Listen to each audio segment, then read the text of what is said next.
दुनिया के स्वार्थी लोगों के द्वारा अपने खुद के स्वार्थ के लिए किए गए फैसले आगे चलकर धीरे धीरे समाज के एक नासूर सिस्टम बन जाते हैं। आज मैं आप लोगों से टेनेंट और ओनरशिप यानी किराएदार और मकान मालिक के बीच जो सिस्टम का भेदभाव है उस पर चर्चा करना चाहता हूँ। पहले मैं आप लोगों को किराएदार के बारे में कुछ बताना चाहूँगा कि जब कोई इंसान किसी घर को किराए पर लेना चाहता है तो उसे कुछ ऐसे प्रोसीजर से गुजरना पड़ता है जो उसे उसकी कमतरी का एहसास दिलाने के साथ साथ अपराध बोध का एहसास भी दिला देते हैं। सबसे पहले तो उस पर आक्रमण स्टेट एजेंट के द्वारा कर दिया जाता है। उसे हेय दृष्टि से देखते हुए सवालों की बौछार शुरू हो जाती है। मसलन आपके फैमिली में कितने मेंबर हैं, आप काम क्या करते हैं, और कभी कभी तो एज डिफरेंस या नाम वगैरह के फर्क की वजह से मैरिज सर्टिफिकेट जैसे वेरी पर्सनल और सेंसिटिव सवाल करने से भी नहीं हिचकिचाते। फिर यातना का दूसरा दौर शुरू होता है। उसकी सोसाइटी की कमेटी के सामने पेशी होती है। वहां पर उससे एजेंट के सवालों के अलावा भी पुलिसिया अंदाज में कुछ और सवाल भी दागे जाते हैं। मसलन आपका धर्म क्या है, बच्चे कितने हैं और कितने बड़े हैं, स्कूल जाते हैं या कोई काम करते हैं। सोसाइटी के नियमों का हवाला देते हुए उसके इर्द गिर्द एक डरावना सा माहौल बनाने की कोशिश की जाती है। मसलन आपका सामान स्ट्रिक्टली इस टाइम फ्रेम के बीच में ही आना चाहिए। कहीं कहीं पर तो सामान के लिए लिफ्ट के इस्तेमाल की मनाही भी कर दी जाती है। फिर उसे पुलिस इंक्वायरी वगैरह से भी गुजरना होता है। आज तो थोड़ा ठीक हो गया है, ऑनलाइन ही हो जाता है। पहले तो बकायदा पुलिस के सामने पेशी होती थी और सारी फॉर्मेलिटीज के बाद जब वह सामान के साथ नए घर में पहुंचता है तो सामान की शिफ्टिंग के वक्त उस पर नजर रखी जाती है कि वह सोसाइटी के किसी कानून का उल्लंघन तो नहीं कर रहा है। और ज्यादातर सोसाइटी में रहने वाले फ्लैट्स ओनर किराएदारों को हेय दृष्टि से देखते हैं, उनसे बात करना पसंद नहीं करते हैं और जब तक वह सोसाइटी में रहता है उसे यह कहकर कि यह नहीं करना है, वह नहीं करना है जैसे जुमलों से उसका डर बरकरार रखने की कोशिश की जाती है। और किसी तरह जब 11 महीने पूरे हो जाते हैं तो उस बेचारे पर गरीबी की दोहरी मार पड़ती है।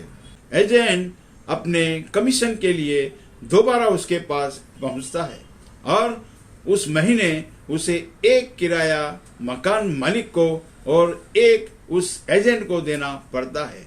यह सिलसिला हर 11 महीने के बाद रिपीट किया जाता है। अगर वह एजेंट को अपनी गरीबी और मजबूरी के कारण पैसा नहीं दे पाता तो एजेंट द्वारा मकान मालिक को उकसाकर उससे मकान खाली करा लिया जाता है और हालात के मारे हुए उस किराएदार का फिर से वही तकलीफों भरा साइकिल शुरू हो जाता है। शिफ्टिंग में सामान की बर्बादी भी बहुत होती है और इसके ठीक विपरीत अगर कोई घर खरीदना चाहता है तो स्टेट एजेंट उससे कोई भी सवाल नहीं करता है बल्कि उसको वीआईपी जैसा ट्रीट करता है। और जब भी कोई इस सिलसिले में मीटिंग होती है तो एजेंट द्वारा उसका वार्म वेलकम होता है।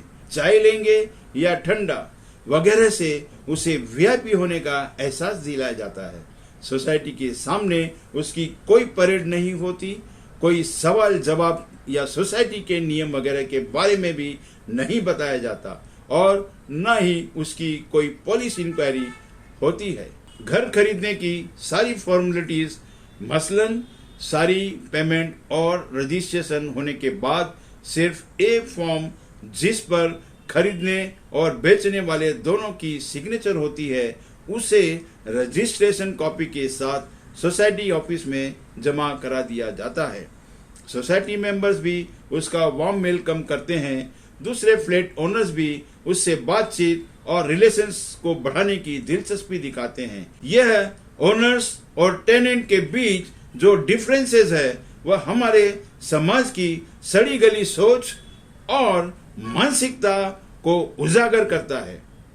लेकिन सभी लोग चाहे किसी भी धर्म के हों अपने आप को बहुत ही धार्मिक और इंसानियत का पुजारी समझते हैं। ज्यादातर इंसान दोहरी या तिहरी मानसिकता में जीते हैं और समझते हैं कि वे लोग इस सब का पूरी तरह पालन करते हैं। लेकिन दुख की बात है कि ऐसे ही लोग पैसे को आधार बनाकर लोगों में फर्क करते हैं, जबकि सभी धर्मों में इंसानों के बीच फर्क करने की मनाही है। किराएदारों की तकलीफ के लिए हमारा समाज और सरकार जिम्मेदार है। सरकार को चाहिए कि इस मामले में सख्त कानून बनाए ताकि किराएदार का हर 11 महीने के बाद होने वाला शोषण को रोका जाए, क्योंकि वह गरीब है इसीलिए किराएदार है। और समाज में रहने वाले सभी वर्गों के लोगों को आगे आकर इन कुरीतियों का विरोध करना चाहिए और किराएदार की मुश्किलों का एहसास करते हुए उनसे फर्क ना करें, बल्कि वो लोग हमदर्दी के पात्र हैं। इसी के साथ मैं आप लोगों से विदा लेता हूं। जो लोग चैनल पर नए हैं प्लीज सब्सक्राइब कर लें, बेल आइकन के बटन को भी दबा लें ताकि नए वीडियोस की नोटिफिकेशन आप लोगों को मिलती रहे। अगर मेरा ये वीडियो पसंद आया है तो इसे लाइक करें, कमेंट और शेयर करें। जय हिंद।